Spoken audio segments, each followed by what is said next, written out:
Hello friends, welcome to my YouTube channel Pharmacologypedia. Learn pharmacology the easy way.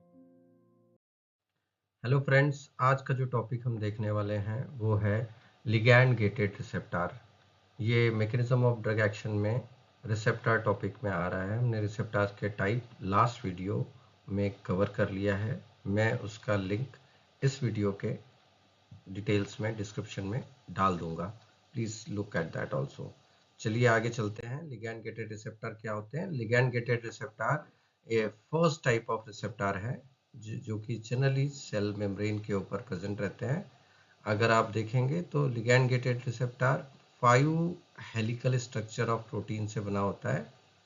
5 helical structure of protein जिनके नाम उससे होते हैं कि alpha, beta, delta, alpha and gamma and alpha. ये 5 type के helical structure of protein से बना होता है। बाइंडिंग साइट हमेशा किस साइड में रहेगी? अल्फा के साइड में ही रहेगी। जहां भी अल्फा रहेगा उसी के साइड में बाइंडिंग साइट रहेगी हमेशा, जिसके ऊपर लिगैंड बाइंड होगा। एक रिसेप्टर पे एक से ज़्यादा बाइंडिंग साइट्स हो सकती है। इसका बहुत अच्छा एग्जाम्पल है गाबा। गाबा के ऊपर गाबा भी बाइंड होता है, बारबिचुरेट भी बाइंड होता है, बेंजोडाइजेपिन भी बाइंड होता है। बारबिचुरेट और बेंजोडाइजेपिन कैटेगरी के ड्रग एक्चुअली गाबा रिसेप्टर पे जाके बाइंड करते हैं। लेकिन ये सारे ही जो ड्रग्स हैं, बारबिचुरेट, बेंजोडाइजेपिन और इवन गाबा जो न्यूरोट्रांसमीटर है, ये सब गाबा रिसेप्टर पे ही बाइंड करते हैं, बट बाइंडिंग साइट अलग अलग होती है। वैसे ही इसकी भी होती है।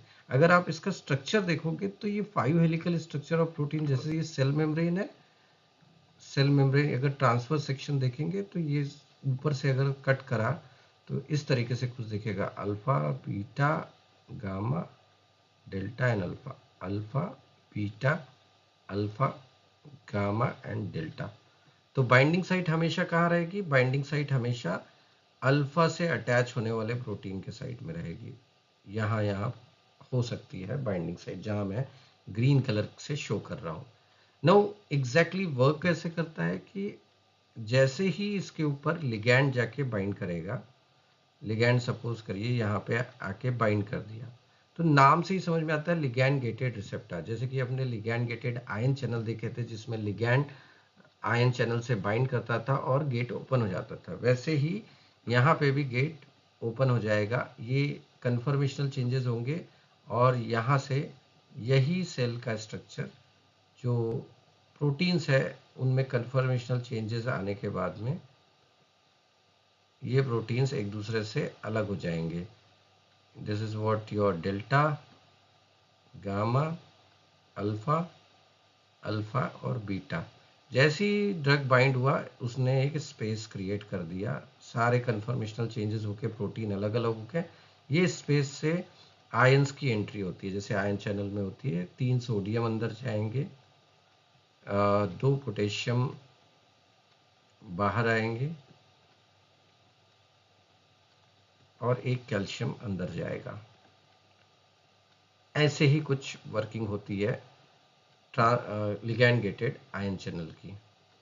जैसे ही कैल्शियम की एंट्री होगी सेल एक्टिवेट हो जाएगा। अगर गाबा की बात है तो यहाँ क्लोराइड की एंट्री होगी, जिसको हम हाइपर पोलराइजेशन कहते हैं, और सेल डिप्रेस हो जाएगा। कैल्शियम डीपोलराइजेशन की वजह से, सोडियम की एंट्री की वजह से डीपोलराइजेशन होगा, क्लोराइड की एंट्री की वजह से हाइपर पोलराइजेशन होगा। नाउ लिगैंड गेटेड रिसेप्टर्स में अगर आप देखो तो आयंस की एंट्री उसी गेट के थ्रू हो रही है, इसीलिए हम इसको कहते हैं आइनोट्रोपिक आयन चैनल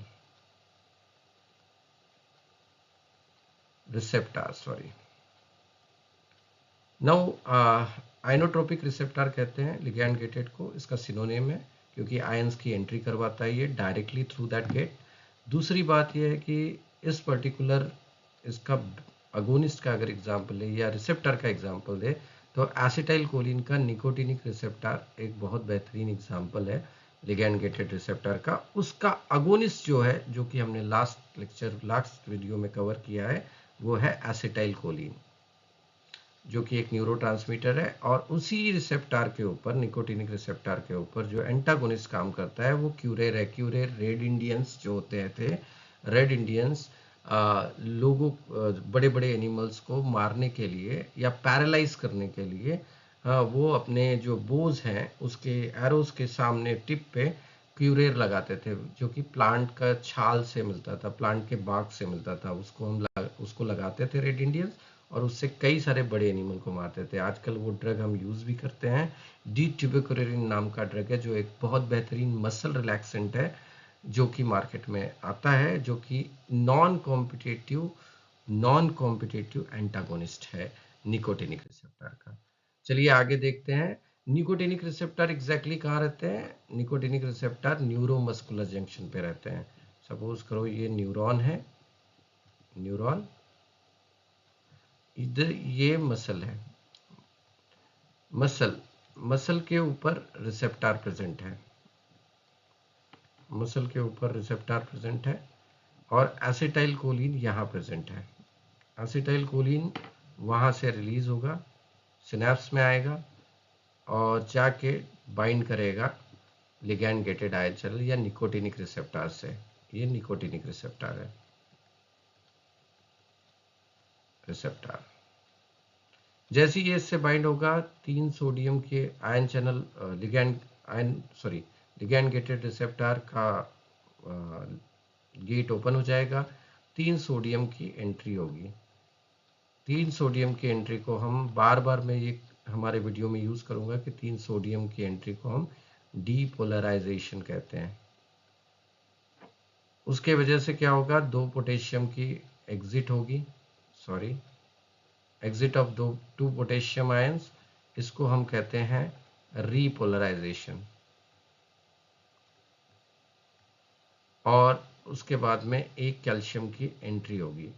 ये जो कैल्शियम की एंट्री होगी, ये कैल्शियम हमारे सार्कोप्लाज्मिक रेटिकुलम के पास जाएगा, और वहां से एक प्रोटीन प्रेजेंट रहता है जिसका नाम है ट्रोपोनिन। इसके साथ में जाके एक कॉम्प्लेक्स तैयार करेगा। ये कॉम्प्लेक्स कैल्शियम ट्रोपोनिन कॉम्प्लेक्स कहा जाता है। वो एक्टिन मायोसिन फाइबर, हमारी जो मसल होती है वो प्रोटीन्स की बनी होती है। ये कंसीडर करो, ये एक्टिन फाइबर है, एंड कंसीडर ये जो येलो वाले हैं थोड़े थिक बनाऊंगा मैं, वो मायोसिन फाइबर है। इनके बीच में जाके कैल्शियम ट्रोपोनिन कॉम्प्लेक्स इनके बीच में जाके एक्ट करता है, इनसे चिपक जाता है, और इनका जो डिस्टेंस है, सपोज करो ये कोई डिस्टेंस है, ये डिस्टेंस क्लोज आ जाता है। जैसे सपोज करिए ये मेरी फिंगर है, ये एक्टिन फाइबर्स है, तो ये एक्टिन फाइबर्स के बीच में जाएगा और ये एक्टिन फाइबर्स को क्लोज कर देगा। ये दूसरे हाथ की ये मायोसिन फाइबर है, ये एक दूसरे को क्लोज, और ये दोनों की लेयर एक दूसरे के ऊपर रहता है, सैंडविच के ऊपर जैसे 2 ब्रेड होती है, तो वैसे ये एक्टिन फाइबर और मायोसिन फाइबर एक दूसरे के ऊपर होती है। तो एक्टिन एक्टिन क्लोज आ गई, मायोसिन मायोसिन क्लोज आ गई। एक्टिन मायोसिन के बीच में जो गैप होता है वहाँ भी ये कैल्शियम ट्रोपोनिन कॉम्प्लेक्स एक्ट करता है और उसको भी क्लोज कर देता है। तो पहले इतनी जगह लग रही थी, अब इतनी जगह लग रही, इसी प्रोसेस को हम मसल का कॉन्ट्रैक्शन कहते हैं। आई होप सभी को मैकेनिज्म डिटेल में समझ में आई होगी, कैसे एसिटाइल कोलिन निकोटिनिक रिसेप्टर के ऊपर जाके न्यूरोमस्कुलर जंक्शन के ऊपर जाके मसल को कॉन्ट्रैक्शन करता है by contracting the actin myosin gap. Thank you very much. I hope detail में ये पर्टिकुलर वीडियो समझ में आया होगा सभी को। प्लीज़ हम नेक्स्ट वीडियो जो बनाने वाले हैं वो जी कपल्ड प्रोटीन रिसेप्टर का बनाने वाले हैं, जो कि बहुत इंपॉर्टेंट रिसेप्टर है। ये वीडियो अगर नेक्स्ट वीडियो आप देखेंगे तो आपकी maximum problems, maximum mechanism of drug action आपको याद हो जाएगी डिटेल में। तो प्लीज़ सब्सक्राइब करिए, बेल आइकन को दबाइए, जिससे कि आपको रेगुलर अपडेट मिलती जाए, और सबसे इम्पोर्टेंट प्लीज़ आपके सजेशन दीजिए, जिससे कि हम हमारे वीडियोस को और डिस्क्रिप्टिव और इंफॉर्मेटिव बना सकें। Thank you very much. Please do subscribe and like.